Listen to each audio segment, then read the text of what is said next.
Assalamualaikum, salam sejahtera. Anda sedang menonton cerita di sebalik berita bersama saya Fauzi Zain. Baiklah, seperti biasa dan sepanjang minggu ini, bermula minggu ini sebenarnya Kementerian Kesihatan jika Isnin, Rabu, Jumaat akan mengadakan sidang media. Kalau hari-hari lain iaitu seperti hari ini, Selasa, Khamis dan hari-hari yang saya tak sebutkan itu akan ada kenyataan media sahaja akan dikeluarkan terkait dengan perkembangan COVID-19. Dan kalau boleh saya nak tunjukkan update ataupun posting siapan terbaru daripada KKM Putrajaya yang mana menunjukkan terkini kes COVID-19 di Malaysia bagi 18 Jun 2020 yang mana kes sembuh dilaporkan 127 kes menjadikan jumlah kes sembuh secara kumulatif iaitu jumlahnya ialah 8,000 kes. Kes baharu positif COVID-19 untuk setakat hari ini 18 Jun iaitu 14 kes. 3 daripadanya adalah kes import manakala selebihnya adalah kes penularan daripada warga tempatan.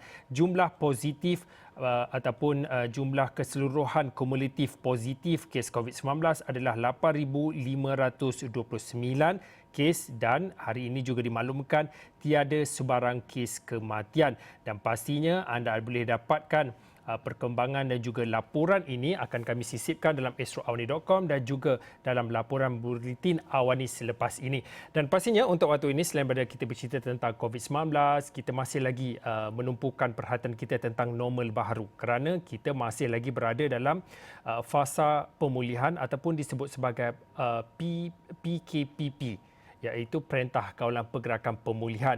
Dan seringkali kita bercakap tentang normal baharu, apa sektor-sektor yang perlu diberi perhatian, iaitu yang paling utama dan yang paling memberi tumpuan adalah berkaitan dengan sektor pelancongan.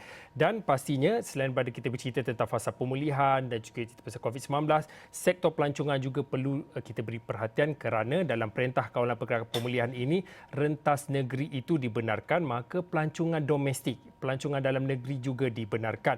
Dan untuk itu saya ingin bersama dengan Saraya Mia, wartawan Astro-Wani. Dia adalah juga wartawan bagi Rancak TV kerana Saraya Mia ini baru-baru ini telah pun membuat tinjauan di Zoo Negara kerana sebab hujung minggu lalu tular selepas diberi kebenaran PKPP, iaitu kebenaran untuk pelancongan domestik, kebenaran untuk melawat zoo secara khususnya, sudah timbul pula cerita-cerita yang kurang sedap didengar, iaitu berlaku kesesakan di Zoo Negara. Jadi Saraya Mia membuat tinjauan beberapa hari selepas itu. Mungkin Saraya Mia boleh kongsikan bila dengar je cerita tular kesesakan pengunjung mereka bila pergi ke Zoo Negara. Hari keberapa yang Saraya Mia pergi? Saya pergi ke Zoo Negara hari Selasa. Okey, hari Selasa. Mungkin Saraya Mia boleh kongsikan hari biasa selain pada hujung minggu hari biasa. Bagaimana bagaimana keadaan bila tengok ada masihkah kesesakan dan apa mungkin ada SOP yang mereka sudah atur bagi pihak pengurusan Zoo Negara sendiri? Jadi sebagaimana yang kita tahu pada 10 Jun lalu banyak sektor pelancongan ataupun sektor-sektor lain dibenarkan beroperasi termasuklah Zoo Negara. Jadi orang ramai yang dah lama tak keluar rumah tu mesti tak sabar untuk pergi melancong walaupun di dalam negara sendiri. Dan Zoo Negara antaranya. Jadi masa saya pergi ke zoo, saya pergi pula hari Selasa. Jadi apa yang saya nampak memang tak ramai sangat. Tapi apa yang kita dengar dekat dalam berita masa yang pasal berita tular tu, sebab itu baru beberapa hari ataupun hari pertama jadi ramai-ramai semua tak sabar nak pergi. Jadi SOP yang teliti pun belum lagi diperkenalkan lagi. Tetapi masa saya pergi ni, saya ada sempatlah temu bual dengan Timbalan Presiden Zoo Negara, itu Rosli Ahmad Lana, dan beliau ada mengatakan ada SOP baru bagi Zoo Negara, iaitu penandaan. Sebab apa yang kita nampak masa dekat social media yang tular tu, sebenarnya berkumpul-kumpul tu bukanlah daripada keluarga-keluarga yang lain, tapi dia daripada satu keluarga yang sama. Contohnya macam satu keluarga 6 orang dia berkumpul dalam satu tempat, tapi bila kita bila pihak berkuasa yang memantau tu tengok, memang nampak macam ramai sangat, nampak macam bahayalah kan, tak ada social distancing. Tapi dengan SOP baru yang dia letak stiker untuk tanda dalam setiap keluarga tu ada stiker dan yang dinomborkan sendiri.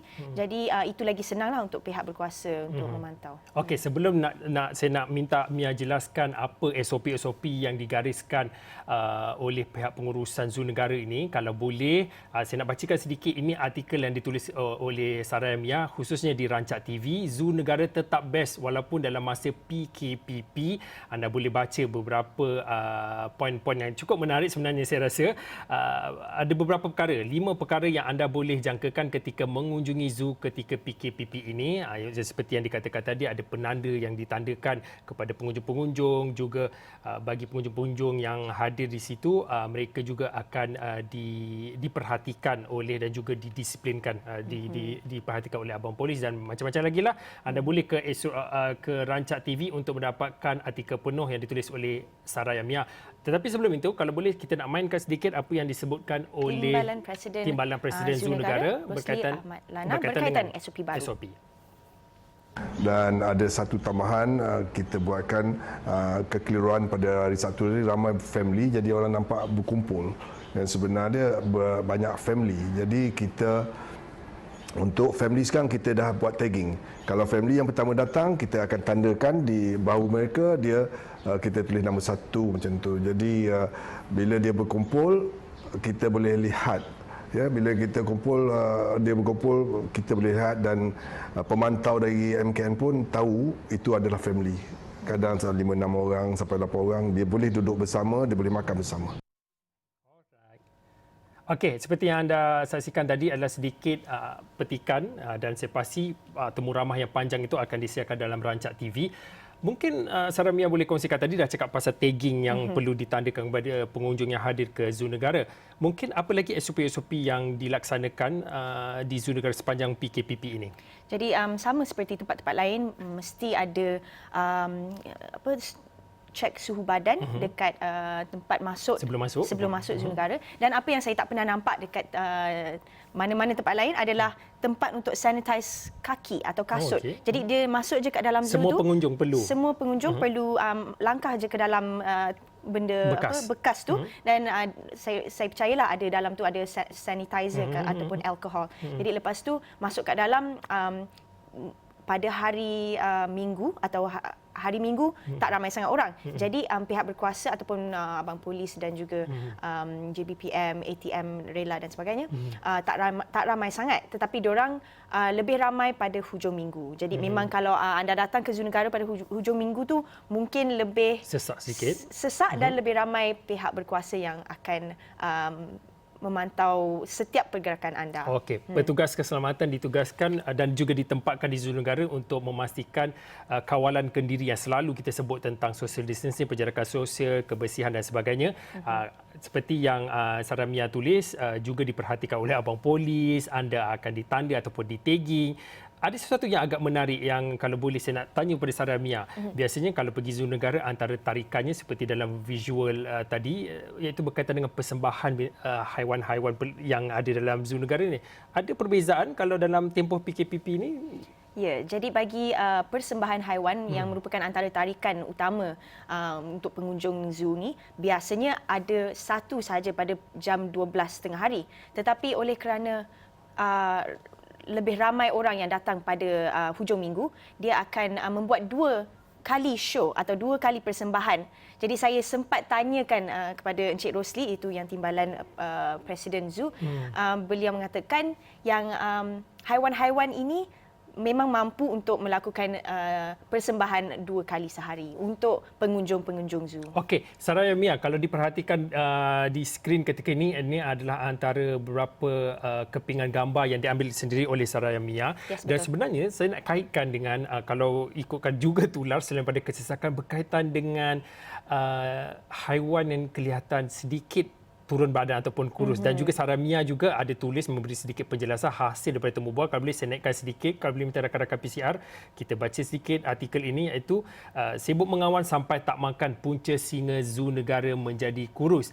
Dan nama nama singa itu ialah Manja Kani. Ya, betul, Okey, Manja mungkin Sarah Mia bila dah jumpa dengan pihak pengurusan zoo negara, mungkin ada penjelasan berkaitan dengan apa yang tular berkaitan dengan keadaan fizikal singa di zoo negara yang menjadi tumpuan ini. Mungkin boleh kongsikan apa yang diberi explanation, apa yang mereka penjelaskan berkaitan dengan ini. Ya, Fauzi. Sebenarnya memang ada beberapa faktor kenapa singa yang seekor singa sahaja kelihatan kurus. Pada mulanya saya sebagai pencinta haiwan pun saya agak risau. Jadi, Manja Kani? Ya, Manja Kani ni.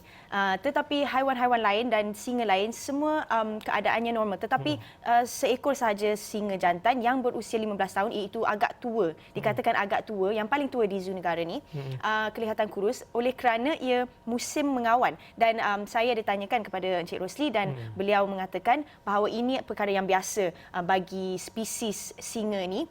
Apabila mereka mengawan, mereka akan makan on and off. Jadi lagi-lagi bagi Manja Kani ni, dia seekor singa yang picky eater ataupun memilihlah makan. Jadi masa PKP ada juga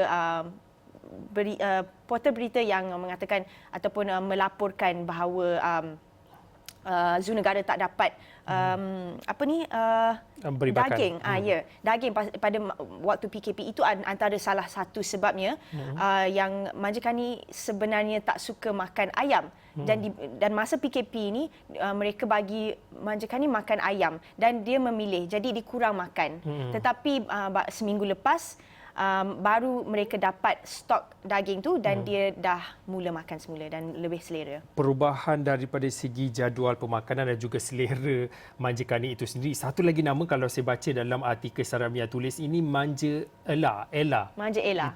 Itu salah satu singa betina ataupun boleh katakan dia punya partner lah. Tapi sebab apa yang saya dengar ataupun apa yang dikatakan Encik Rosli, sebenarnya singa ni kalau dia mengawan dan dia mungkin macam betina tu tak ingin mengawan, dia akan lagi mencuba dan itu akan membuat dia lagi tak berselera. Macam itulah apa yang saya faham. Okey, banyak sebenarnya kalau nak cakap dengan Sarah Mia ni. Kalau boleh sekejap lagi saya nak bercakap tentang Rancak TV, tetapi kalau boleh mungkin Sarah Mia boleh rangkumkanlah kalau melihat kepada PKPP ini, sebab kita tahu zoo negara antara kawasan ataupun tempat yang tidak dibenarkan beroperasi sebelum ini, Perintah Kawalan Pergerakan dan juga Perintah Kawalan Pergerakan Bersyarat dan juga diperketatkan. Tetapi dalam fasa pemulihan ini dibenarkan beroperasi. Mungkin daripada situ apa perbezaan normal baharu yang Sarah Mia lihat? Mungkin daripada pihak pengurusan sendiri ada kongsikan angka-angkanya juga. Mungkin boleh kongsikan berapa ramai yang sudah mengunjung zoo negara ketika ini? Sebenarnya pihak zoo tidak kongsikan perbezaan antara sebelum PKP dan pada waktu PKP. Tetapi apa yang saya tahu, pengunjung di zoo negara pada hujung minggu yang pertama dalam 1,500 atau itu memang kapasiti untuk sehari. Ya, untuk sehari. Tetapi oleh kerana SOP, memang pihak zoo negara tidak akan membenarkan kesesakan itu berlaku. Dan pada hari Minggu pula, setiap hari akan ada dalam 200 orang, tetapi masa dia tak berapa banyak lagi. Untuk mungkin pihak zoo pun tak tahu lagi, ni baru minggu pertama kan yang dibenarkan buka. Jadi kita tak tahulah, mungkin orang akan lagi ramai dalam minggu-minggu yang seterusnya. Tapi kita akan tengokkan dululah. Okey, dan saya pasti ada lagi banyak lagi cerita yang akan dikongsikan oleh Sarah Mia, khususnya di astroawani.com dan juga di Rancak TV. Kalau boleh saya tunjukkan sikit, mungkin ramai yang sudah tahu berkaitan dengan Rancak TV. Mungkin yang belum tahu, anda boleh saksikan. Ini portal saya tunjukkan, Rancak TV. Ada macam-macam berita. Tapi sebenarnya Rancak TV ini lebih bersifat lifestyle. Ya, lebih lifestyle, bergaya hidup. Lebih santai. Hmm. Memang kita ada melaporkan berita. Walaupun berita yang serius tu kita cuba untuk melaporkan dengan cara yang lebih santai atau lebih rancak dan lebih boleh katakan milenial, menghiburkan. Okey, apa kata anda terus ke Rancak TV mungkin untuk anda mendapatkan sisi berita gaya hidup yang lebih santai seperti Sarah Mia katakan. Baiklah, cerita di sebalik berita berehat seketika kembali selepas ini.